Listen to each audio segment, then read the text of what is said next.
All right, and we are live. It is Are. Discourse or Death. We're back for more punishment. Yep, where we attempt to do the discourse so we can avoid the death. Yes, so as we were hinting at in the last episode, this week we are going to get more into the racial issues and the debate there, specifically over critical race theory. So we brought it up a little bit last time, and it's something that's a hot button topic for people both on the left and right that, you know, we're just like viewing it very differently.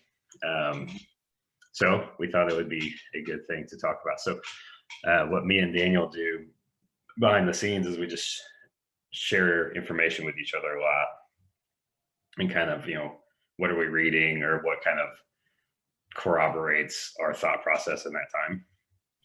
And so we've gone through that. I wasn't quite fair in that because I bombarded him with a bunch of stuff in like a day. And I gave you at least a week. He gave me a week. I gave him like 2 hours. So I didn't do it on purpose, but I'll have to not do that again. So that way we can inform each other a little bit more into what we're reading and thinking. And check those sources out. So if anyone's interested in our Discord group, we actually have that stuff there available. So everyone else can check those sources as well and do their own research, because ultimately we want everybody to think for their own, right, and not just believe me or him or really anyone necessarily, but to do due diligence and actually, research these matters. Yeah. So I shared with him just a minute ago before we started recording that really, I think my concern, of course, being more conservative minded as I am, but my concern with critical race theory right now is simply that the common people, I'm afraid, will be further divided through the teaching of this in schools. And the way that I view this all is that ultimately these things like racism and getting us to, be worried about that in this past year, the whole coronavirus narrative, and that's a long story as well. In particular, the left-right divide in politics and just politics in general. A lot of these things are designed by the billionaire class to keep the common people arguing with each other. So much so that then they are not seeing the bigger issue. And the bigger issue is that more and more of the planet and everything there in it is being owned and operated by these billionaire classes, right? So all that to say, critical race theory, I am fearful that it'll just create another divide. Like we're gonna become more hateful and resentful towards each other's differences in race rather than it actually healing that. So, and what's your thought on that, Dan? Yeah, so I don't inherently disagree with that. I was but I like as I was saying just before we started recording, I think if it is taught skillfully enough, it can kind of avoid that, because we still need to really define what critical race theory even is, and talk about, well, to some extent, well, what injustices were visited on Black people in America versus elsewhere in the world. And I think it is important to acknowledge all of that. I think it is important to not just say that it happened, but also kind of go over like, all right, well, all of these things happened resulting in a net loss of this potentially for Black people. And I can see 100%, and I really hate this term, but like there's like the whole white fragility thing. It's like, oh, well, yeah, when we're faced with this, I guess I kind of have like some self-hating whiteness going on, which I think is completely unproductive, not helpful, you know. But I think it is, as I was saying in the last podcast, I think it's important to acknowledge all of these things that happened, so we can actually move from it. And instead of just trying to say, okay, well, we're going to use, now that we're taking this microscope to it, now that's just going to kind of revive the grudge that Black people have against white people. And I can 100% see, if not handled very well, that being the net result, which is not desired at all. But, you know, just kind of revisiting, not really revisiting anything, but over our research period, when he bombarded me with like 20 different things to go over in 30 minutes, there's this cat, what's his name? Coleman Hughes, right? He was talking a little bit, and I made it to, I want to say it's 25-minute video. I want to say I made it to like between 17 to 21 minutes into it. And then, you know, I had all of the other stuff that you sent me that I was trying to get through. One thing that he pointed out, and this is my problem, oh man, and we really need to get to like a racism versus culture conversation as well. But it kind of ties into the critical race theory bit, is when he says like, oh, well, he doesn't want to say that redlining and whatever had no impact on Black wealth today. And that was definitely a systemic thing. He said specifically, he doesn't see how that could result in white people having literally 10 times more wealth today, when the average income on the dollar is like 60 cents for Black people versus $1 for the whites, right? Well, just from that one little statement, I did a little bit of quick ass research. I found that the average home price in 1950 was about $7,354. And if you extrapolate that to today's money, it came out to $81,000. So it's literally fucking 10 times more. He disproves his own point, quoting that one thing. And this is 1950. This is before redlining was actually, this was before the Equal Housing Act was passed in 1972, I want to say, 1970 something. I can look that up. So the average home price then was 7,000 something, which equates to 80 something in today's, like $81,000. So literally 10 times. Literally 10 times in wealth. And obviously there's a whole lot of other factors that go into that, that impact with everything.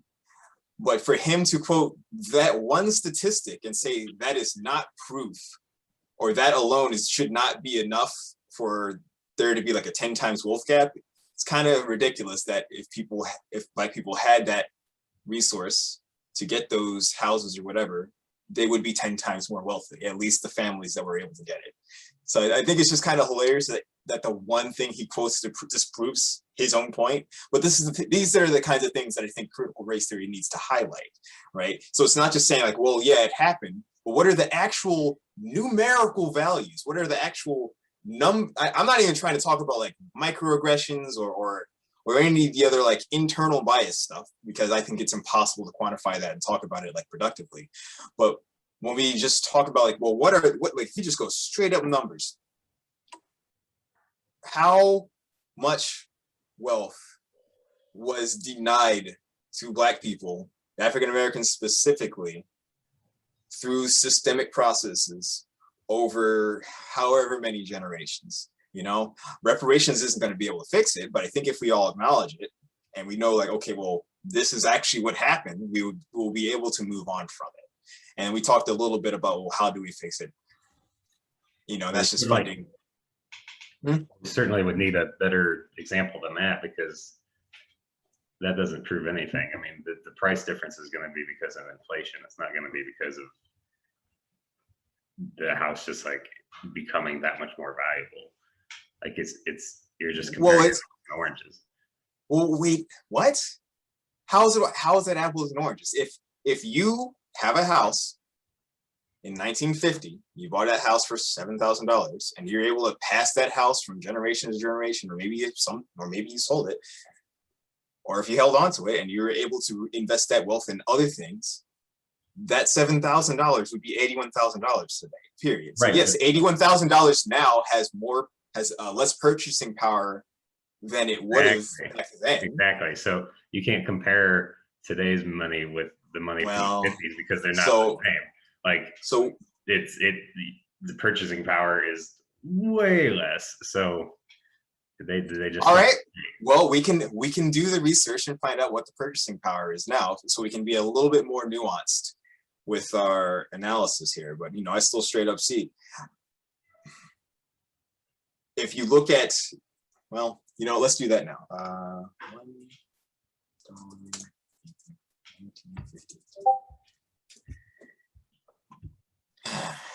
All right. Well, I mean, so yeah, $1 is worth $11 in today. Right. So it's the same. Yeah.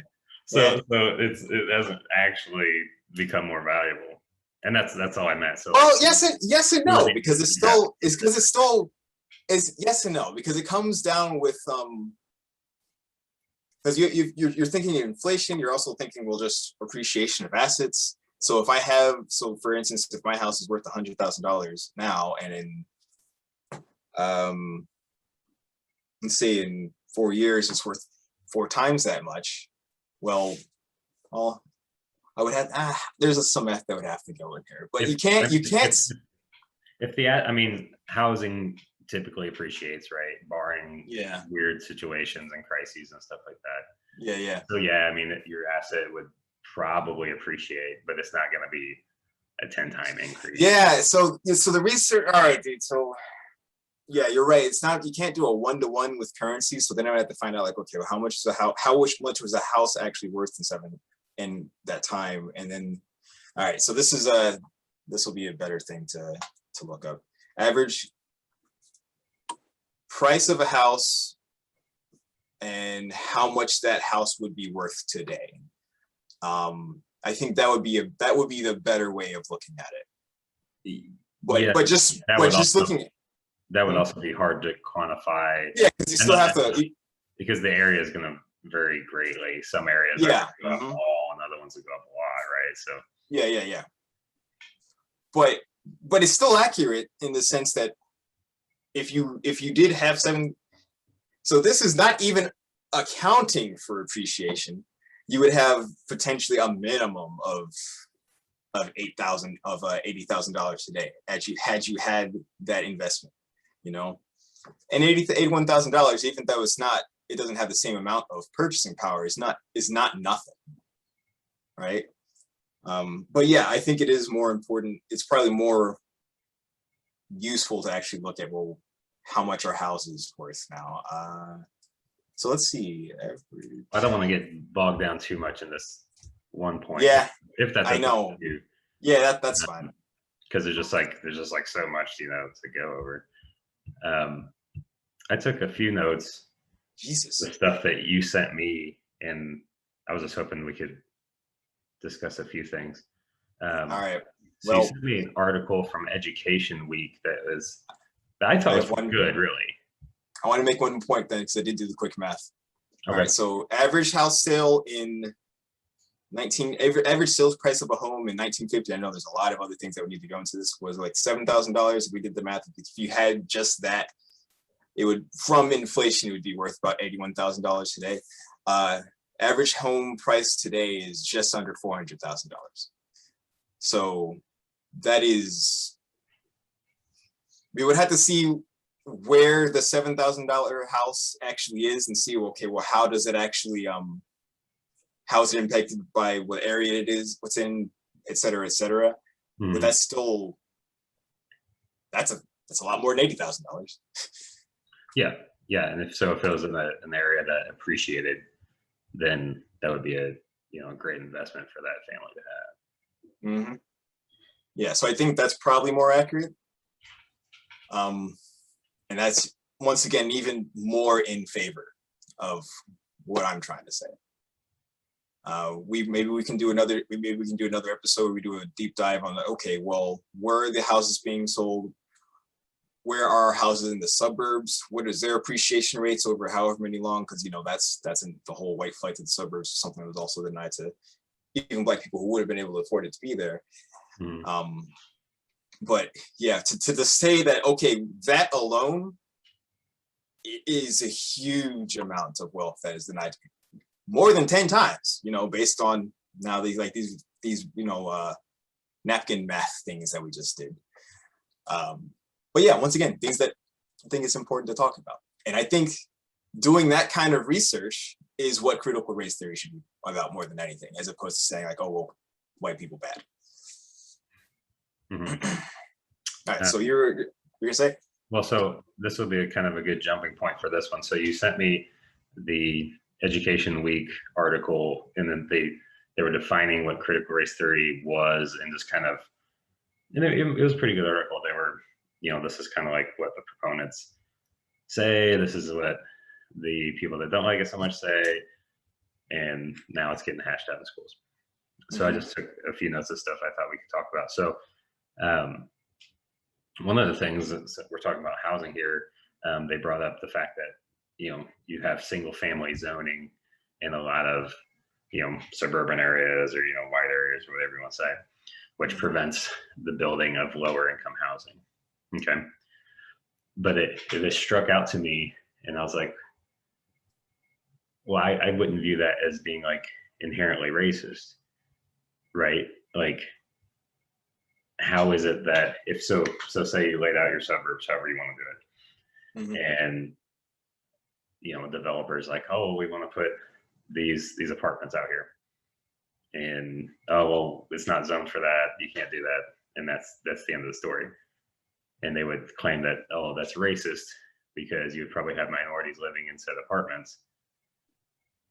But I don't think it would be so much that as that the property owners would be concerned about the value of their property. And so if you are putting things that aren't additional housing or things that aren't, fairly benign, like, certain businesses that aren't, strip clubs and stuff like that, they usually have negative effects on your property value. Then I don't know, like, to me, that's not a race thing. It's just like a money thing. But I was curious to see how you viewed that particular point. That single family districting isn't inherently racist? Yeah, the proponents of the CRT in the article were talking about how the single family zoning was like one of many proofs of systemic racism. And I don't get that association, I guess. I would have to. And they just mentioned it offhand, like they didn't go into this great explanation, right? I was just curious if you had thoughts on it, just on the surface. Well, I mean, on the surface, my thoughts would be kind of the same thing that we were just talking about, where single family homes in general have been denied to Black folk for many generations until relatively recently. And now we're also getting to a point where, well, I'd have to see what the statistics like. What is home ownership amongst Black people and minorities as well? I don't think it's. And this is why I wish I had more time to look into the education funding thing, because if you're tying property and wealth and education together, it's like, okay, well, all these suburban areas where mostly white people live, because mostly white people can afford to live there historically, they also have access to better schools, whether maybe they can afford to send their kids to private schools or whatever, or the public schools there are better funded. You've sent some studies refuting that, and I'm going to need to take some time to look over that. But it also just kind of makes sense if things like education are funded by property tax. It would make sense that more expensive properties would be better funded. But yeah, I'll have to look into that. I think with the whole zoning thing,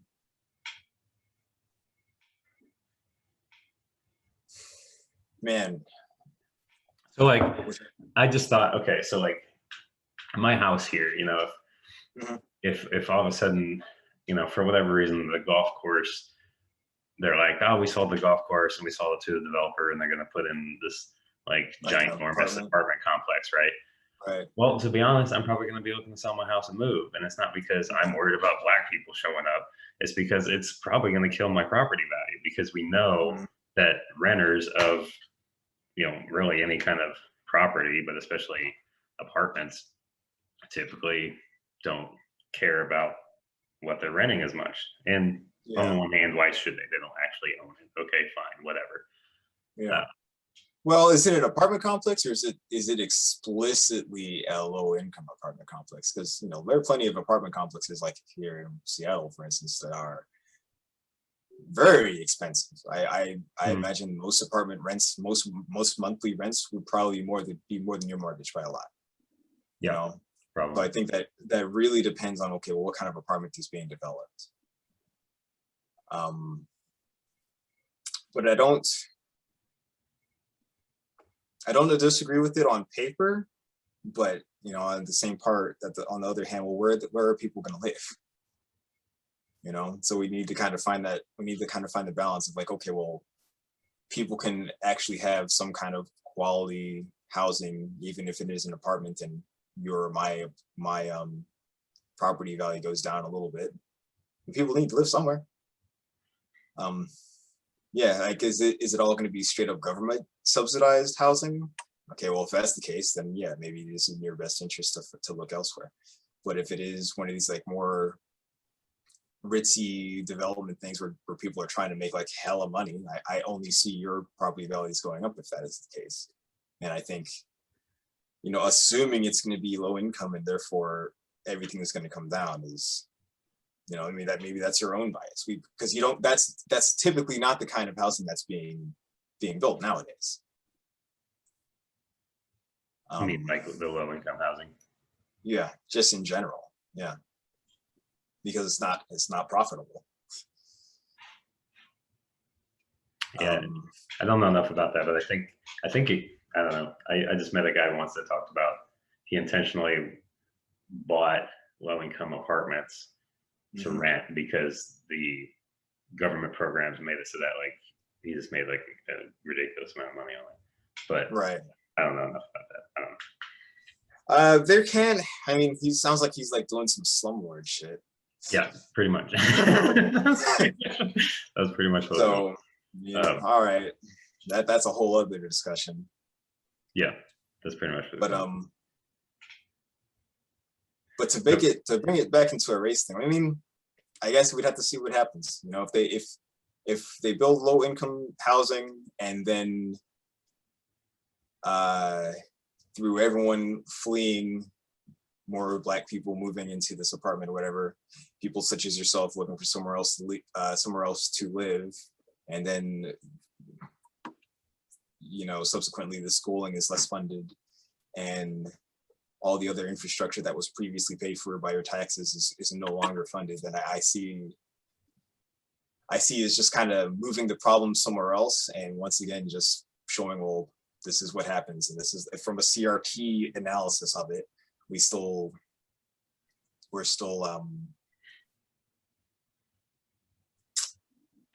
I don't know, moving people in just another place to be set up to fail, I guess. Like, I definitely would want to hear what kind of operation your slumlord buddy is running and where he's running it at. Well, yeah. Okay. So then, and also another important thing is, like you said, he just recently bought that apartment complex, right? Like, so real estate and land in general is a finite thing, you know, so you can buy something and profit from it, but to build something new is a completely different story. So then I'm hearing that it doesn't seem like we actually disagree on this. Like, yeah, inherently having like single family zoning doesn't seem to be like a racist thing. Not by itself. No, I don't think so. Okay. But you know, you have to look at that, well, once again in the context of like, okay, well, historically, who's had the ability to kind of move in these zones? You know, like it's getting better for Black people for sure. We're seeing more Black folk being able to purchase houses, et cetera, et cetera. But, you know, historically that has not been the case. So I think over time it will get better and it'll level out, but you still need to acknowledge that, you know, up until recently, like there are people who we are interacting with on a daily basis. This isn't just like your grandparents or your great grandparents. There are people who we see like today who, because maybe their parents weren't able to afford to get into these single family zones, they're impacted by like all the other stuff that comes from living in like our poorer neighborhood or whatever. But yeah, I don't know. Okay. So another thing that jumped out at me at this article that, and we were talking about defining CRT. So I think this kind of helps define and understand it, at least in my mind. So I wanted to get your thoughts on it. Is they said that CRT has emerged out of postmodernist thought, which is skeptical of universal values, objective knowledge, individual merit, enlightenment, rationalism, and libertarianism or liberalism. So, and I thought, oh, well, so like to me, that makes a lot of sense. It's like in that postmodernist mind, like there is no truth, there's no absolute truth. You can't know what truth is. Like you only have like your perception, right? Right.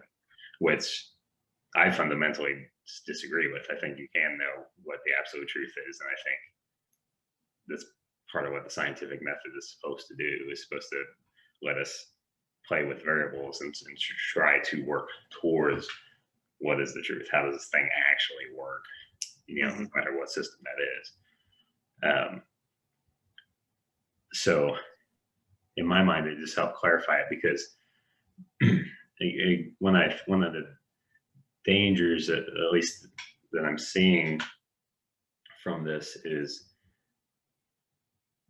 there's no universal value in CRT.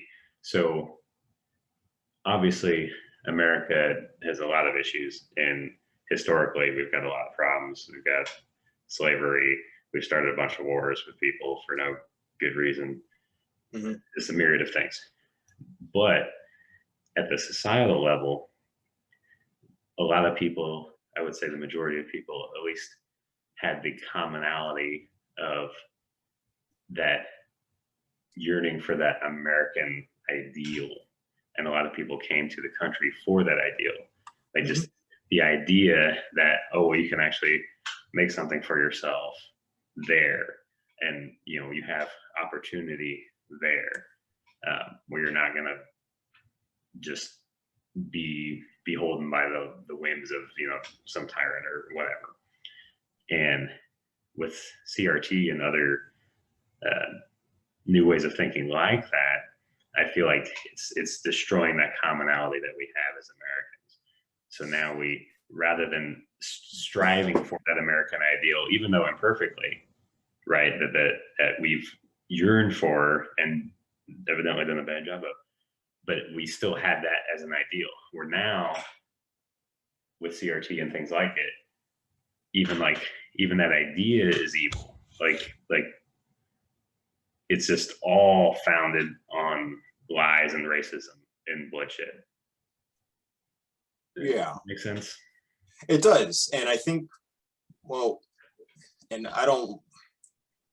I agree that it's hard to try to strive for any universal equality or anything of the sort when there is no universal truth. But I also think, like, well, when you're trying to look at like the American ideal is like this universal thing, well, it was not a universal thing for most people. Well, not for most people, but for a subset of people. You know, so I think you can't say like, oh, well, everyone should have like the same, if you just work hard and, you know, blah, blah, blah, you'll get success and you'll achieve, you know, whatever it is that you want to achieve. That just isn't the reality. It hasn't been the reality. It's getting better. It's absolutely getting better, I think. But it hasn't been, that has not been the universal truth for everyone in America. So you can't say, oh, well, we want this to be the ideal that we strive for, when that ideal has literally never been realized in the history of this country for everyone, right? And I think if you're looking at it from a postmodern standpoint, like, okay, well, there is no universal truth and no universal moral value. Well, I mean, yeah, I can see that adding like confusion to things. But once again, if you just look at, well, historically, what has been possible for people to do, and historically, what has been keeping black people specifically from achieving these things if they tried as hard as a white person. I mean, yeah, you can't deny that. And then say like, oh well, we just want to embrace this lofty goal of, if you just come here and you just try hard enough, you'll make it. That if that had been the case for the past 200 years, okay, yeah, sure. But I think this comes back. I think this comes with going back to our previous conversation. So, for instance, had reparations actually happened 200 years ago, when it would, at a scale where it would be way more manageable, and we would be like, okay, you guys are now on as equal footing as you can possibly be. Let's just kind of, now it's all up to you. I'd be like, okay, yeah, sure, fine. You know, America, they put in the blood and treasure or whatever needed to make things right then, but that never happened. You know, and so now we're incrementally getting to a point where where we can say like universally, we all have the same opportunity or whatever. We all have the same, well, I guess just same opportunities is really the best I can say, because, you know, our equality of opportunity, not equality of outcome, right? If we keep acknowledging, Well, it's funny you said the opportunity of, or the equal opportunity but not equal outcome, right? but as I was reading into the CRT stuff today, they want the equal outcome. Like, they don't even care about the opportunity so much. So quote exactly where, let's bring this up, because I have not seen equality of outcome being a desire for any. Because that's not possible to attain. Well, you know that, and I know that, but yeah, there are people out here arguing for it. Mm-hmm. I want to say it was in the Edgy Week article, and if it wasn't in that one, it was in the whiteness article that you sent me. Oh man, that's a whole other thing. All right. So it seems like this is there's a disagreement between, well, probably even supporters of CRT in this sense. Here it's saying like CRT puts an emphasis on outcomes, not merely individuals' on beliefs, and it calls on these outcomes to be examined and rectified. This is once again a different analysis that we found on it. And it calls on these outcomes to be examined and rectified. And I think these outcomes being, okay, well, Black wealth disparity, making up larger proportions of the prison population, et cetera, all these other kind of negative things that we've been hearing for however long. And it says, among lawyers, teachers, policymakers, and the general public, there are many disagreements about how precisely to do those things. Yeah, and to what extent race should be explicitly appealed to or referred to in the process. So yeah, that is a pretty damning statement, but I think if you look at kind of the other things that we're talking about here, and the other things that, because you can't, a lot of people start with the outcome and say, okay, we'll just fix the outcome, but you can't look at the outcome without determining, well, how did we get here, right? And by and large, and even like some of the other resources that we've been looking over for this past week, it's talking about, okay, well, what has happened historically that has led to these outcomes now? So while yes, we would like a better outcome for everyone, you can't actually influence that at all without looking at the path to get there. And sometimes the path is it's an individual thing, no doubt. Like there is a discussion on culture in the Black community, I think is worth having. Then with that being said though, like, so you, and like, that's like, I've seen that in multiple CRT things. I don't think this is like a fringe thought or opinion of CRT. I think really at its core, CRT really wants equal outcome and not just equal opportunity. But it's based on what? Right? It's like we want to improve outcomes. Equality of outcome is literally impossible. We want to improve outcomes, of course. Well, but we can't improve those outcomes. I don't think that the proponents of CRT, I don't think that they think that it's impossible to create that outcome. I think that through, you know, force of government power, ultimately that's their desire. So you either need to, with the Black community, give them whatever additional programs that don't exist yet to help them, while at the same time limiting access for everybody else to try to balance out that outcome. Which ultimately is what we see in, you know, like a communist state. Well, I would have to see what, man, we need to do more research on this. I would need to see like what policies and procedures they are explicitly calling for. I'd also have to see like where else are you seeing that they're calling for equality of outcome? Because if you look at, like I said, we found it there, but it's like it just keeps like, and if not, like, I mean, at least here and like they like literally say it, but this the rhetoric does nothing but lead me to believe that is the case.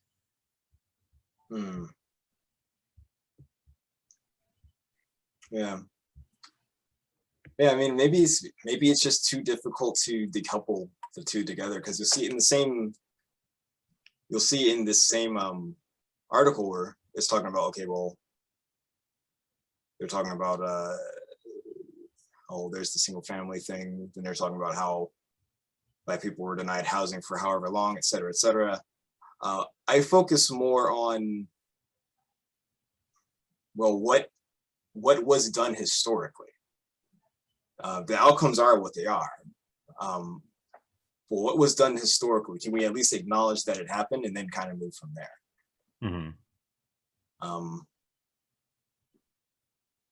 And yeah, I think, man, we need to. So it needs to be done in two parts. Then there, like I don't think. It feels like we could always revisit it. I said we can always revisit it if you feel like we need to, so it's fine. So then this just popped in my mind, so let me get your opinion.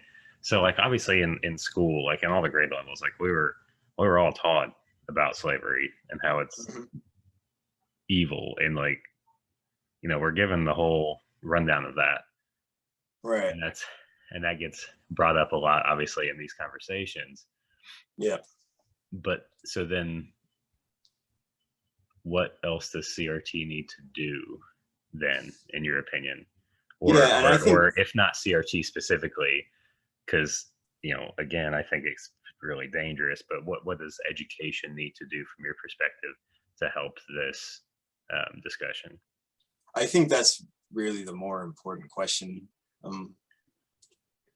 Because we all acknowledge that America has flawed histories, visited all kinds of terrible things on various countries, people, et cetera, et cetera. I think what we didn't learn growing up that maybe CRT can illuminate is like, okay, well, what was actually the result of these policies, and how does this stuff still impact us today? Right. So we're not disconnecting the past so much from the real economic realities of the people in the classroom at that moment, or maybe their parents or something, you know, because I think that's kind of, I think that's what CRT was even a response to some degree. It's like, oh, well, everyone's saying, oh, well, slavery was 200 years ago, get over it, right? And, you know, completely ignoring everything else that happened after that, and how we still see lingering traces of some of those policies today, and some of those mindsets today as well. And once again, it can't be framed in the sense of, okay, well, white people bad, but I think it would really be important to kind of connect that history and to people who are living today. I think that should be what the goal is. if that makes sense. Mhm. Yeah, I sent you along that train of thought, and it's admittedly a lot to go through, but I sent you a paper where they tried to discover just that. Yeah. The 63 Title. page one. Uh, it's the slavery and the intergenerational transmission of human capital. Yeah, the 63 page paper that you sent me 2 hours before we recorded. Yeah. Yeah. Yeah. So so I think there's also there's an important point there, is he compared black people to black people. He did not compare the wealth disparity between black people and everyone else in the country. Right. No, he did. He did. It goes over whites, and they even parse out whites born in the South and blacks Oh born in the yeah. South. Well, Because and really all they look at the literacy rates, and then they look at occupational income scores, and then there's a lot going on there. Yeah, I did get to that point where occupational income for black people in the 1920s is like 15 to 19 for whites or something. I don't know everything that went into that score. Yeah, it's totally a lot to parse out, but there's helpful graphs at the end of it. So if you skip to the helpful graphs at the end of it, I gotta find that page. I gotta find this bookmark in a sea of bookmarks now, or tabs rather. That well, long story short, it just shows that so 2 generations from the actual slaves, they actually saw, I mean, dramatic increases in literacy, right? Which, okay, well, that makes sense, but it's also, doesn't go along with the like people being kept down forever. Right. But also with income, you also see the income go up pretty dramatically as well. So, and this is just one study. I'll have to dig around and see if I can't find anything that's maybe a little easier to get through. Yeah, I mean, I wish I had, like I said, I really wish I had more time to read through that one then. Yeah. But anyway, so long story short, within 2 generations from slaves, these great grandchildren had, much, much better outcomes throughout the board. So both economically and then, with education. So I think compared to today. No, so this is only taken. This was from 1815 to 1915. Right. That's it. So this is all like really old data that they used in a bunch of meta-analysis to get there and present the result. So that is to say, with this particular study, they've shown here that the CRT common narrative that you see a lot, that we've talked about already here, that black people are being kept down forever, like the results of slavery are such that black people are always and have always been at a disadvantaged position economically, then wouldn't be true if this study is correct, because within 2 generations they've pulled themselves up out of that. And I think this one's particularly interesting too, just because if you read a lot about like people that win the lottery, and that's a little bit different, oftentimes they squander that, right? Like that money's gone, and it's just because they don't have the proper lifestyle, they don't have the proper education, they don't have like the discipline that's required to actually like earn money, right? So what do they do? Well, they squander it. And you see it with and I'm sure you've like heard or seen a bunch of stories, I think we all have, of like, so old man McDonald, we'll call him old man McDonald, he's a multimillionaire, he does this and that, he's super successful, his son takes over the business, and then the son, like, well, he kind of keeps the business afloat, but it's just okay, it doesn't really grow anymore. And then the son's son, the grandkid, he tanks the business, it's gone, their millions are squandered, and Mhm. that's just it. Wealth seems to only survive 2 generations typically. The third generation destroys it. Does that sound familiar at all? I haven't heard it, but it doesn't sound unreasonable. And it's ultimately not because, you know, you're dealing with whatever race it is, so that's totally out of context. But it's ultimately because of the upbringing and the discipline in that child being Mhm. lacking, right? So Mhm. they were born with a silver spoon. They were just given everything, and all of a sudden, when all the old folks are dead and they have to actually develop things and work and do things on their own, they can't. They've never been taught any of this stuff. They never cared to learn because they've been given everything their whole life. So they squander the wealth. They've not been taught how to do these things on their own, how to acquire that money or respect it. Right. So are you trying to suggest in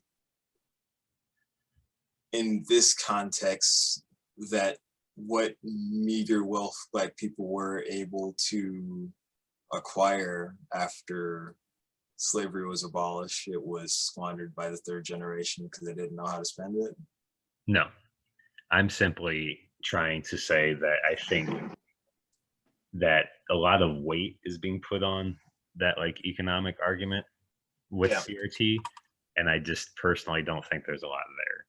I think it's a very individualized argument, and money can be squandered very easily if you don't have the proper discipline and schooling. So I would Yeah. be like, if you wanted to prove CRT to me, I would be much more in favor of talking about education. And so what makes, you know, because if you go through, obviously with students that excel in school, well, there's a disproportionate number of Black kids that don't do so well in school, right? Mhm. So we need to be talking about, well, why is that? So Yeah. teach them these good disciplines so that they can build wealth and become successful. Because if we just throw a bunch of money at the problem, or we just throw a bunch of money at people without money, they're just going to Yeah. squander it. Okay. Because they don't Yeah. have the knowledge and the discipline necessary to do anything with it. Yeah. And I think So that's my super long winded, I know it's super long winded answer to, I just don't think there's any validity to the, well, to Black showing people how are the poor past connects because we were to us slaves. today. Like, no, I don't Well, think there's anything like once again, it's not just it doesn't start and end at slavery, right? And I really wish I had more time to read through the rest of this 63 goddamn page study you sent me, but I think we also need to talk about, okay, well, yeah, so what leads to Black kids or anyone, I guess, succeeding at school? What kind of study environments do they need to be in? There's also the whole two-parent household thing. All right, so if we want to get away from slavery, we can go to something that happened a little bit more recently. We're like, okay, well, how many Black people are living in single-parent households? How long has that been like a generational thing? How many Black fathers were removed from the house either via drug war or unfair policing practices or any other number of things? How much of that happened versus, okay, well, yeah, then some Black guys just kind of pieces of shit who disappear. And clearly that's a cultural issue that needs to be addressed. But I don't think you can just completely focus on one or the other. Like both need to be discussed. So I would say, okay, well, maybe if CRT were to talk about all of these things, because like I think critical race theory is trying to be like an over encompassing framework, right? To talk about all the systemic things that happen. I think if it were to also include a cultural component as well, I think it would probably be a lot more popular, or potentially. I think it's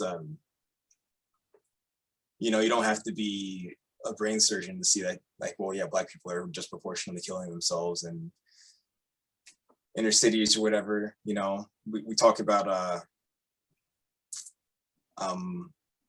just look at how many black rappers are killed by their own for dumb gang violence or whatever, right? Like, so yeah, I think you can acknowledge that both of these things are happening without saying like, oh, it's all a culture or it's all systemic. Like, both of these things need to be addressed. And I think I think maybe even CRT needs to be kind of expanded in that sense, but then it gets more uncomfortable for black people because then it's like, oh, well, wait, you got to tell me to stop rapping about killing that guy over there or whatever. It's like, yeah, so that's obviously an uncomfortable discussion that black people need to have amongst themselves. But I don't think that completely removes any value from talking about, well, historically, what has happened and what are the results of it. So because we'll see, it's like we said, that education is by and large one of the most important things that we can change with policy. But there's so many other things that we need to talk about and provide support for, which I don't think we can really do based on race at this stage in the game. I think you hit the nail on the head there, or at least as to why I think it's ultimately not a good idea to teach it, and it's misguided, and we just need to abandon that, and we can have these racial discussions, but just not in a different context. So, what's the context? I feel like you're going to go into, it's all a cultural thing and nothing else has anything to do with it, which is the opposite of what I'm trying to talk about. So, a minute ago, you admitted that it's partially a cultural thing. Yeah. And it's not all systemic. But in reading all the CRT stuff, they claim that it is all systemic. Like, that is what it is. Yeah, and I think for what you and I are talking about right now, I think that CRT can be expanded to be like, if we're talking about black people as a whole, what was visited on them systemically, we also need to talk about, what are they also doing to themselves? I don't think that's being talked about. And no, it's not being talked about at all. Hold on. Unplug my headphones. So yeah, I'm saying like, my version of it would include that and acknowledge it because it's important. And I appreciate that, good, and I appreciate that. I'm just saying CRT as it is doesn't include that. It is everything. You are correct. And I think I just think that's dangerous, because that only teaches these young black kids in school that they're the victim. Okay, whitey is the oppressor. You're a victim. There's nothing you can do about it. So we know. I'll have to find the study and pull it up. I don't have it here right now. But we know the number one predictor of success in children, the number one thing that they need, is not actually intelligence. And it's not your race either. It's actually how disciplined you are. Your discipline will determine your economic status and your success level in life. But you're not going to develop discipline if you're being told your entire life that it's not your fault that this was done to you and there's nothing you can do about it. Well, I remember something about where they actually kind of tried to test discipline amongst like younger children in different economic backgrounds, and they found that white kids. So I think the example was they were given a child like a cookie or something, and they were told like, okay, well, if you don't eat that cookie now, you will get 2 cookies later or something of the sort. And and they showed that kids in who came from better, more well-off socioeconomic backgrounds or whatever were able to show that restraint, so to speak. Well, you have to think about it on the flip side. If you're in a spot where you're hungry now and you don't know you're going to get those 2 cookies or whatever, you're not going to develop that discipline. So I think that's almost like it's almost like a evolutionary issue that any of us would have. Like, okay, well, if you're in a spot where you know you will be with eventually. Okay, yeah, sure, fine, wait. But if you're born in a background where you don't know if you're going to eat tomorrow, and you're giving me a cookie now, you're going to eat the goddamn cookie.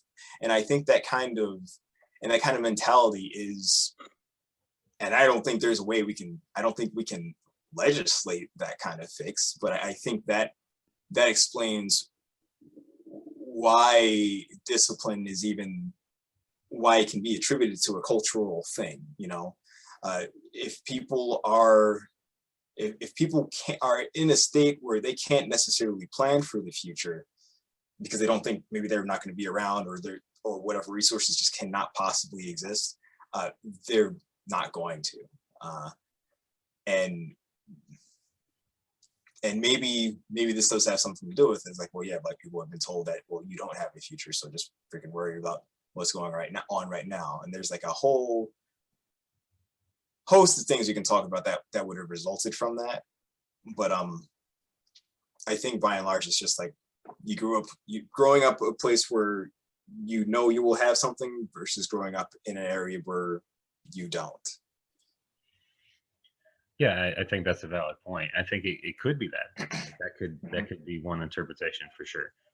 The other interpretation could be that the upper class family or whatever is intentionally deciding to teach and discipline their kid, where the other family is not.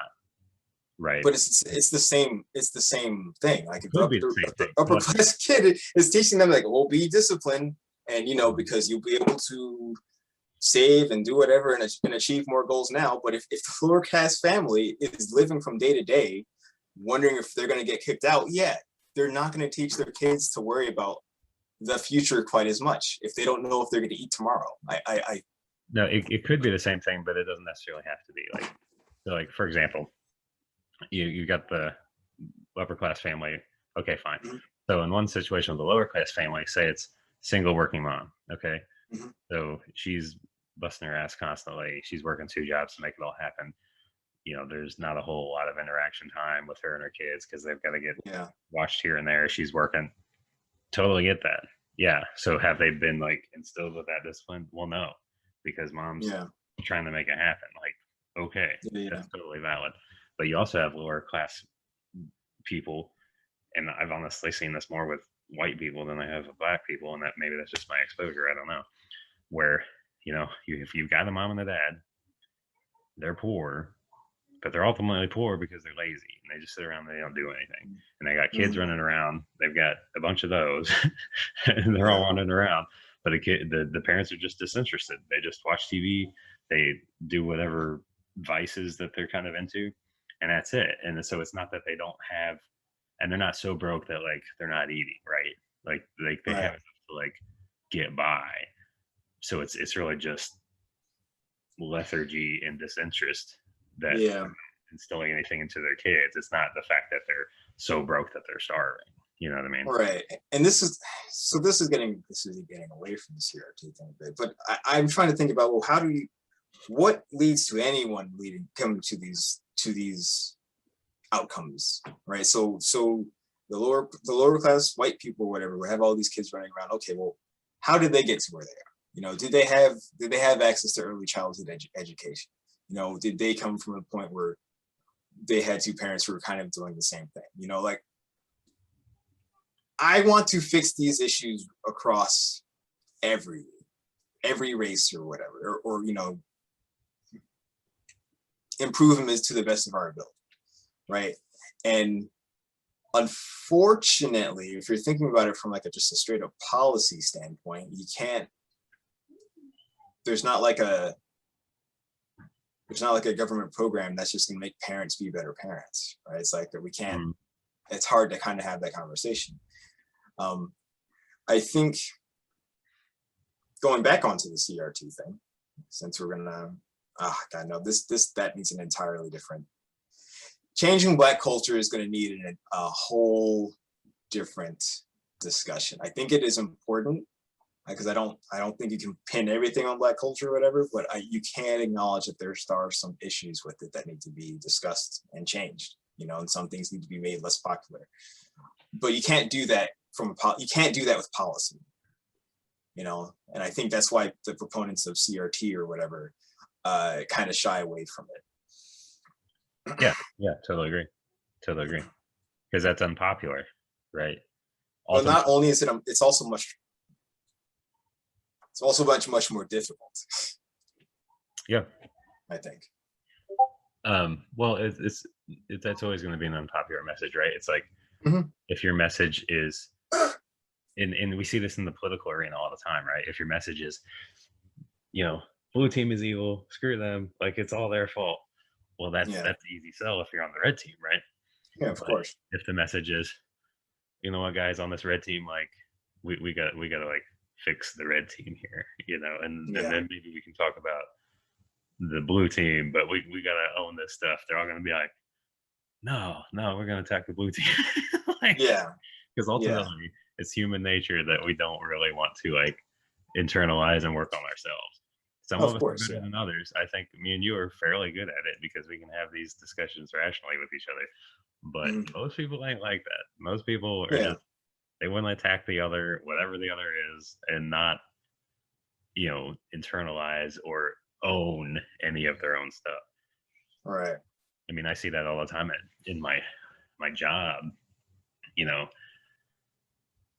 you'll get somebody that starts off and they'll blame everything in the mailman for why they're, you know, severely obese, and it's like, well, you know, and this isn't like a situation where they're like, you know, impoverished or anything like that. Like they make lots of money and they're super obese. It's like, well, right. Ultimately, you have to take responsibility for that. You know? Yeah, of course. And then when you tell them that you're not popular. Yeah, you're right. It's that's definitely not a popular discussion, but I think it, you know, you even said it yourself, like talking about the systemic issues, you don't think has any real value, right? At least not in a classroom setting. If you know, if we could prove, or if we could talk about like proved systemic issues and like a good resolution to that, then it seems like we should probably talk about it, right? The problem is there isn't a good resolution to them at this point. Yeah, there's definitely not a magic wand, that's for freaking sure. Yeah. So, but I don't think it's important not to talk about them just because there's not like a quick and easy solution. We can't just like, oh, redlining happened, here's how to fix it. There's no how to fix it, but we still need to acknowledge that it happened. And once again, to kind of go with and I mean, I don't know, man, maybe it's if we want to just talk about like proven instances of it and it's limited to that, I don't think that's necessarily a bad thing. But I think even the proven instances of it are kind of glossed over, which is what CRT is trying to rectify. Like I didn't learn about redlining in school. I didn't learn about redlining until like I was 26 or something. You know, and then there's like thousands of instances like that. You know, so if maybe we can get I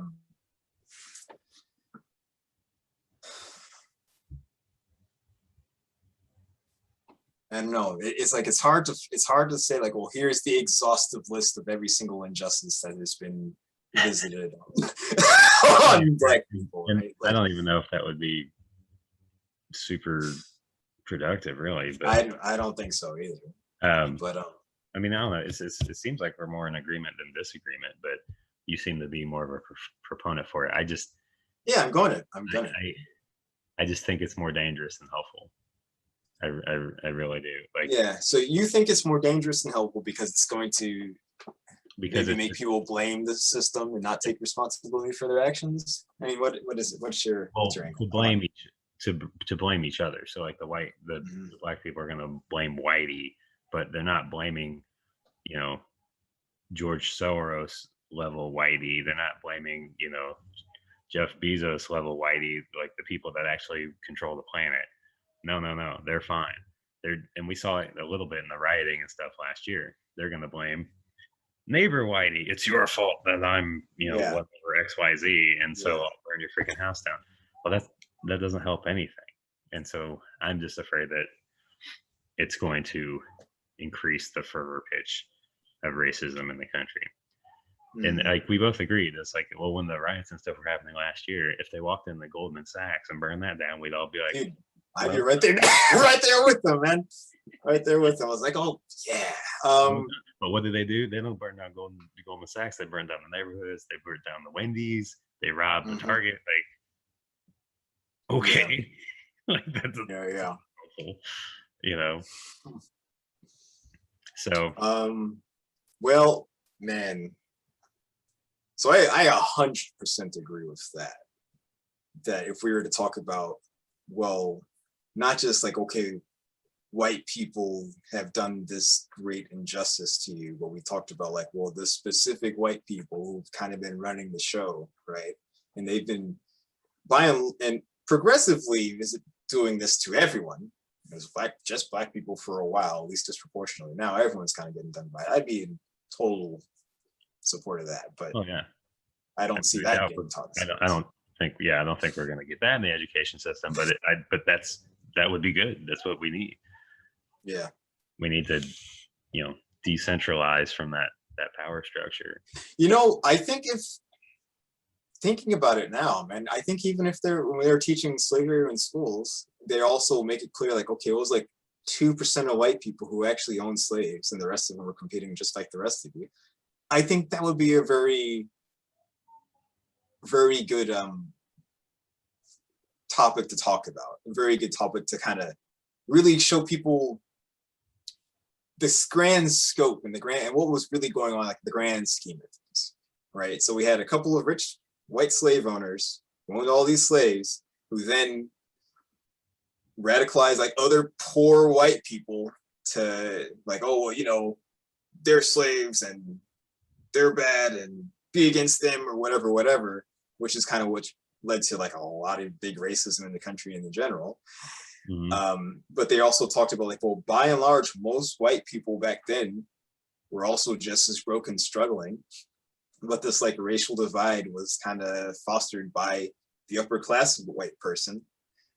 I think that would be a really good thing to talk about, and even talk about, okay, how that kind of was perpetuated down the generations. But once again, you also still can't talk about that without saying, okay, well then poor white people were kind of brought into the fold through like things like the FHA loan and all the other things and Jim Crow laws and whatever. So there was also lots of things that did exclusively target black people of all income stratification, rather. But I don't think that's a bad way to look at it. Oh, that'd be a huge improvement. I'd be totally for that.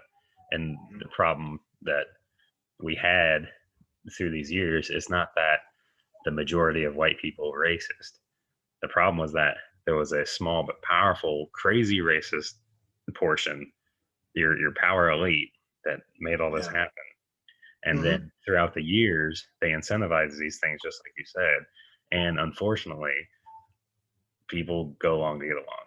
So rather than rock the boat and be like, this ain't right, they'll just be like, oh, well, this is how it is, and well, it's not me, so it's fine. And yeah, that's a problem.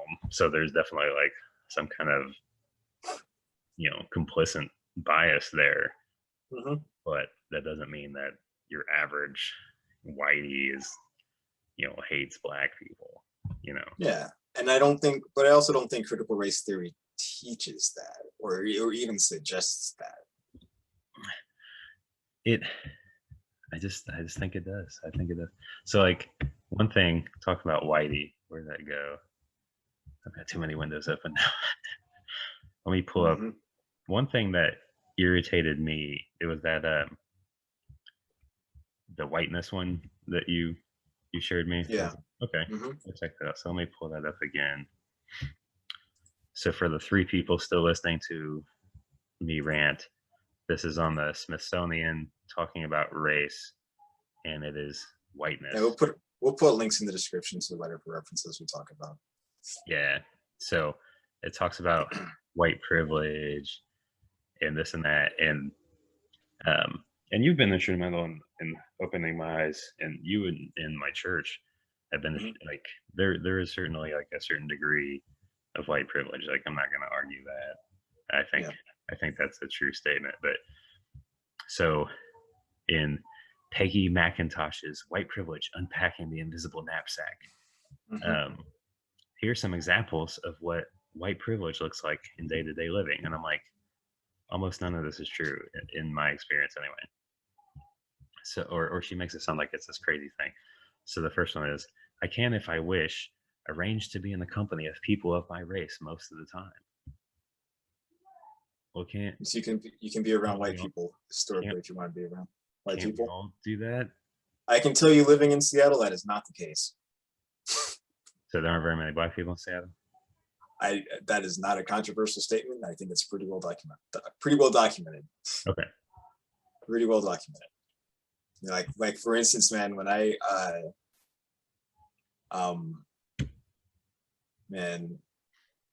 at my first job out the Navy in Reliance Network, I was the only black person who worked at that company.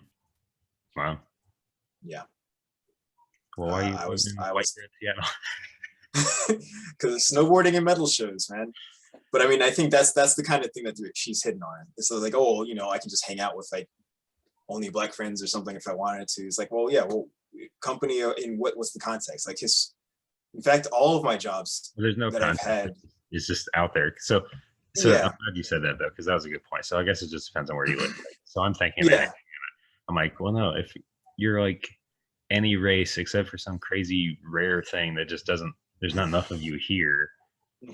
Like you can. And that's the case for a lot of the country. Like it's getting better just as diversification happens and crossbreeding or whatever the hell else you want to say. But historically, that's been the case. There's just been more of you than anyone.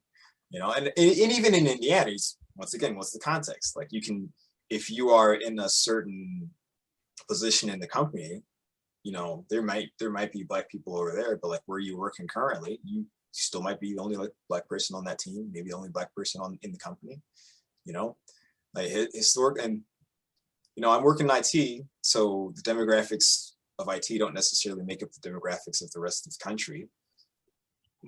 But yeah, that is 100% what she's kind of keying in on there. Like I just now got to a team where there are other black people.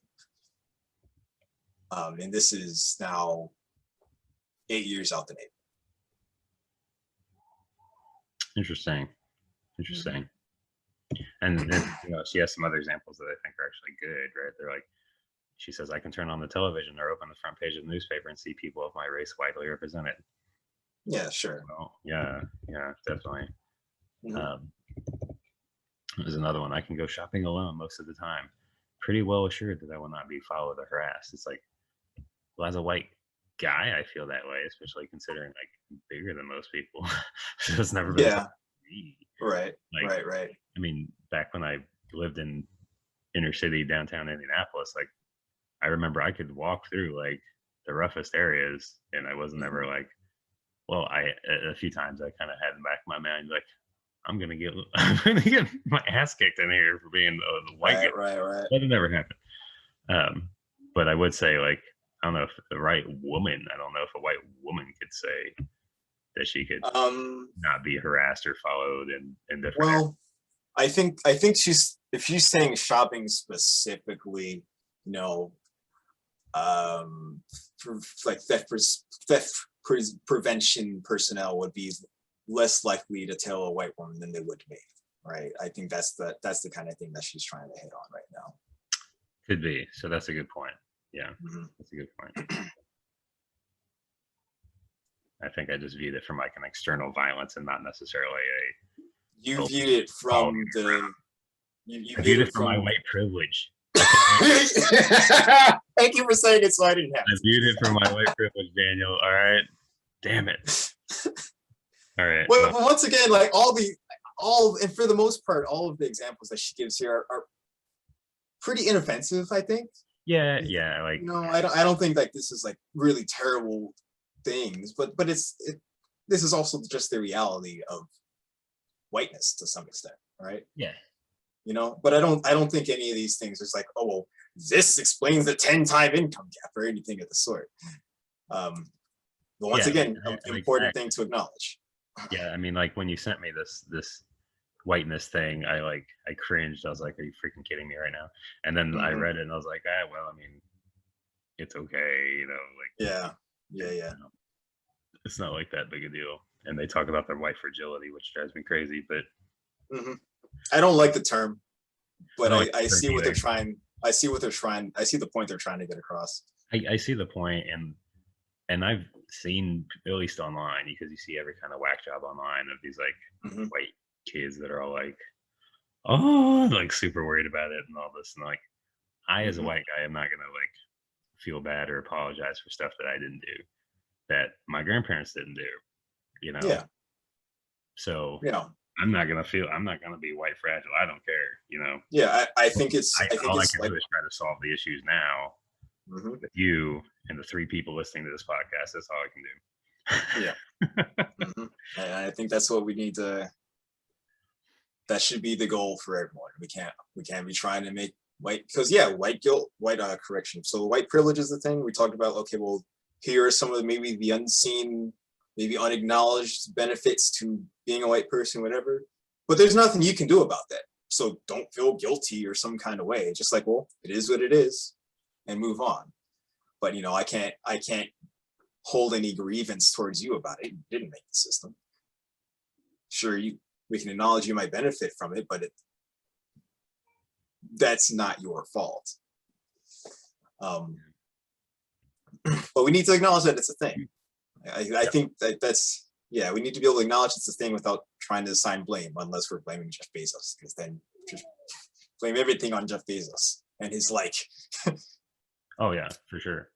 Yeah, what I found, at least the way that the whiteness has helped me since like actually like owning that, this has made me a little more patient with other races in different situations. Not the Asians. The Asians rule everything. We don't talk about Asian privilege, but that's a freaking thing. They rule everything. They make more money than anybody. They have more college graduates than anybody. They have more assets than anybody. Like in America, the Asians rule this place. Just FYI. But that would be a different show altogether. That can be that'd be a different thing. We're gonna have to bring in a guest speaker for that one. Yeah.